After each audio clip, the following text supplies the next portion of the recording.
According to the United Nations, more than 1 in 3 women are said to experience gender-based violence in their lifetime.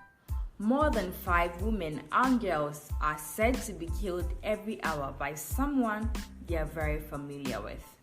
Whilst measuring the pandemic violence against women and girls during COVID-19, 45% of women have reported that they or a woman they know has experienced gender-based violence.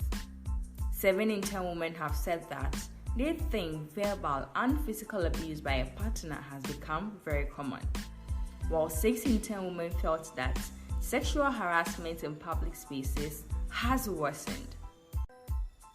According to the Ministry of Gender in Ghana, approximately 94% of children between the ages of 1 and 14 are said to have experienced a form of gender-based violence. Over 48% of Ghanaian women and girls are said to have been sexually abused. These sad statistics just goes on and on and on. In underserved communities especially, the situation is dire as at-risk women and girls from these communities are getting vulnerable by the day. Hi there, welcome to the second outstanding episode of the Zongo Dream Podcast Show.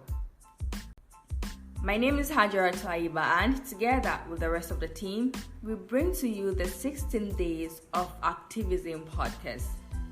As this podcast show is put together to contribute to the social and economic development of Ghana's underserved Muslim communities, it is imperative that we feature such an intense topic.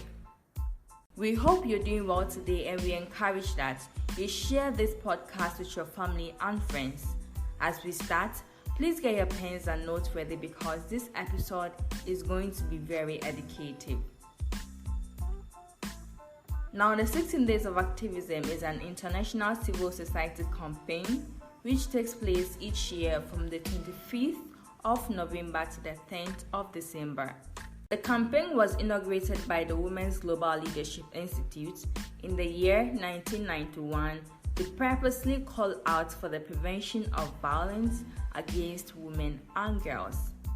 As the Zongo Dream Podcast team joins hands with the United Nations General Secretary in calling for the global action to increase awareness whilst galvanizing advocacy to end gender-based violence, we are going to share with you some highlights under this topic, some type of violence you may or may not be aware of, with some ways you as an active individual can contribute your quota to ending gender-based violence and any sort of abuse against women and girls in your community. To start with, there are 2 major abbreviations under this particular topic. The first is G.B.V, which stands for gender-based violence, and the second is VAWG, which stands for violence against women and girls. So gender-based violence can be easily defined as a harmful act directed at individuals based on their gender. It includes the act of inequalities, it includes the abuse of powers, it includes harmful norms in society. Whereas the violence against women and girls can easily be defined as any act of gender-based violence that is likely to result in physical, sexual, and mental harm to women and girls. It is safe to say that there are no big difference between these two. However, I think what is commonly used in Ghana is gender-based violence. But there's some form of violence you may or may not be aware of.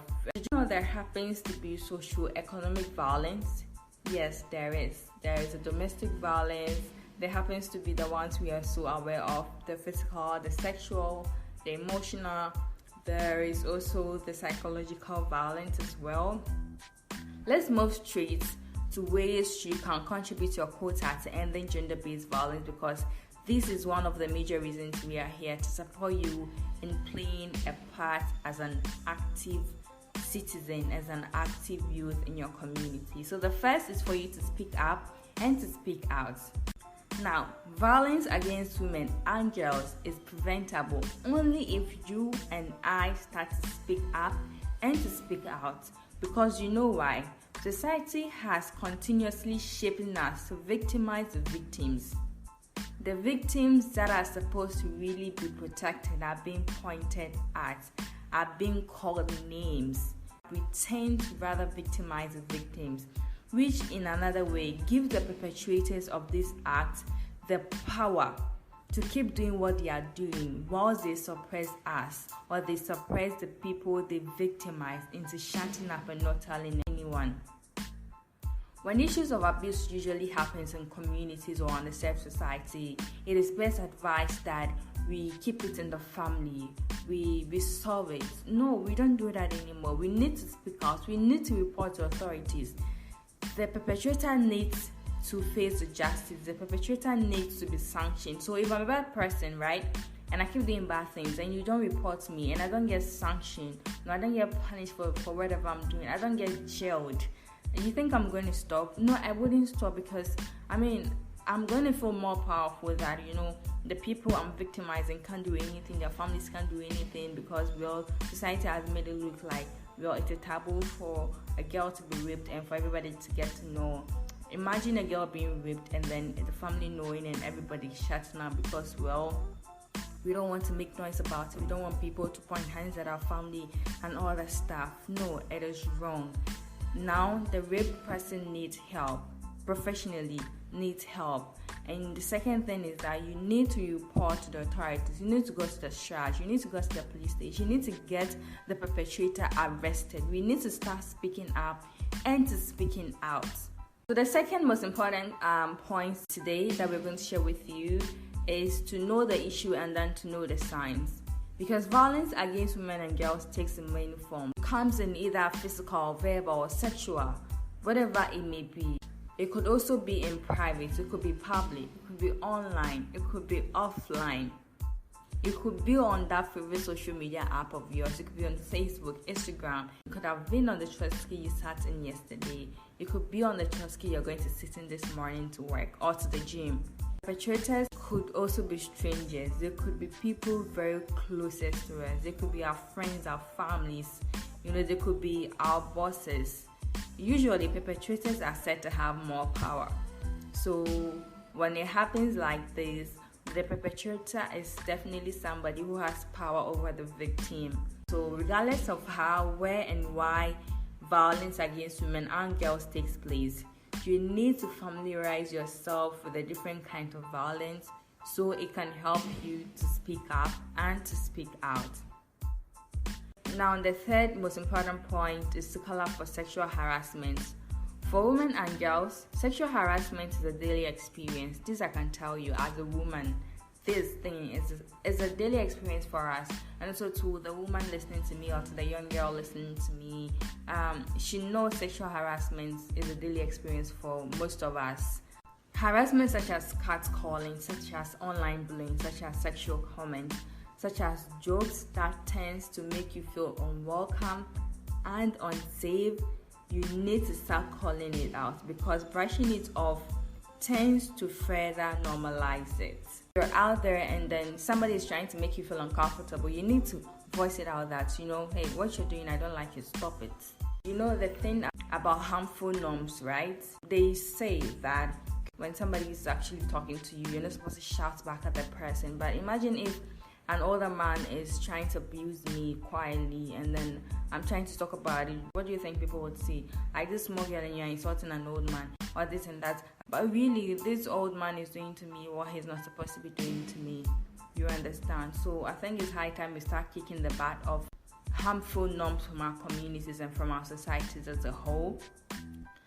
So when somebody does something, even if it's a joke that makes you feel uncomfortable, please voice it out. Let the person know that I'm not comfortable. One of the things I also would like to shed light on is that organizations that are more interested in this kind of topic are putting together strategies and are putting together rules and regulations into making women they work with or the women they are associated with as an organization feel more safer. For younger girls, there are like policies and procedures that are protecting them. For the older ones, there are policies and procedures that are protecting them. I also would like to use this opportunity to challenge young men to reflect on what they say and how they say it to a woman or to a girl.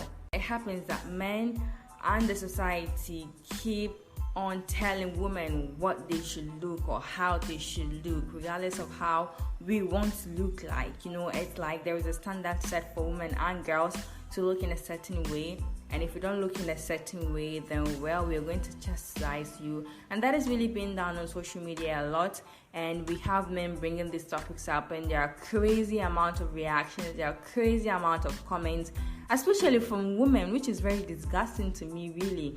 And usually it's about how a lady dress or the kind of hair a lady should do and all of that stuff. Like, you people need to calm down. You people really need to understand that women have the power to dress whatever way they want to dress. First and foremost, it depends on the person that is dressed up, and it depends on where the person is from and how comfortable the person is. So I think it's high time we start respecting women. And we start really understanding that if a woman is wearing too much makeup, it's because she wants to wear too much makeup. Because before she even goes out, she checks herself in the mirror and on her phone, and she's feeling fly already. So under no circumstance should anybody take a picture and put it on social media and start a debate about why they do not like women in makeup, or why they do not like women in so much makeup. So let's start to respect that, and let's start to kind of think around the things we say towards women and girls. Now to the fourth important point is to support women's leadership. Women's representation in decision-making spaces helps to ensure that the needs of women and girls are front and center. So when you come to the Parliament of Ghana, there's very few women representing women in Ghana and girls in Ghana. The decision makers in the political field are men. So currently there is an advocacy against poverty period.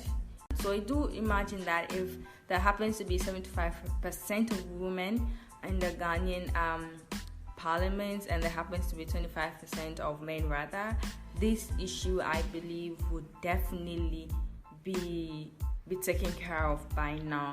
So yeah, shout out to everybody making a stand on this topic. But what is important is that women get to be represented by women. In that sense, we know what we're feeling, we know how we're feeling, and we're going to push it.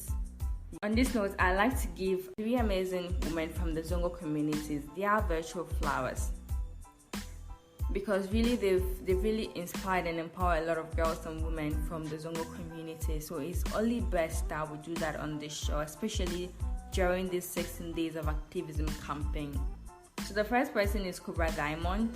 If you're listening, please take a virtual flower. If she's not listening and you're listening and you know her, please send this podcast to her so she does listen, and she gets to take a virtual flower. She's really amazing, and she's very inspiring, and she's empowering. Cobra Diamond has a foundation, and she empowers girls from Zongo communities. And aside from that, also she echoes women's issues on social media. I hope you take your virtual flower. The second person we'd like to give a virtual flower to is Hajia Zaliyat Kasim. So there happens to be a program for 16 Days of Activism for tertiary students at the Gimpa campus, together with European Union in Ghana, together with Oxfam, together with Eve, and there were 16 amazing women that came to talk to us about career, about choosing the right mentor, whether it is important to even get a mentor at a point in your life, about postpartum, and a whole lot of amazing things. Now there is this woman that kind of caught my attention. I mean, I didn't know her, but I really wanted to talk to her. So when the time came for me to talk to her, I kind of took that opportunity, and then I introduced myself to her, and she did same, and then I asked her what she does. She told me she's a fashion designer, and then she owns a brand called Zaki. I was exhilarated, like, no way, so I follow few people on social media, and I wouldn't want to mention their names, but they directly promote this brand too. I mean, I've gone to the page of the brand a couple of times, like, wow, that's really amazing. Who is behind all this amazing work? and I happen to be standing right in front of the person, right in front of the woman putting together a stronger brand, right from the Zungos. It's amazing, and I think one of my take home was that I met such a woman. So Ajia Zalefika saying, please take a virtual flower. She's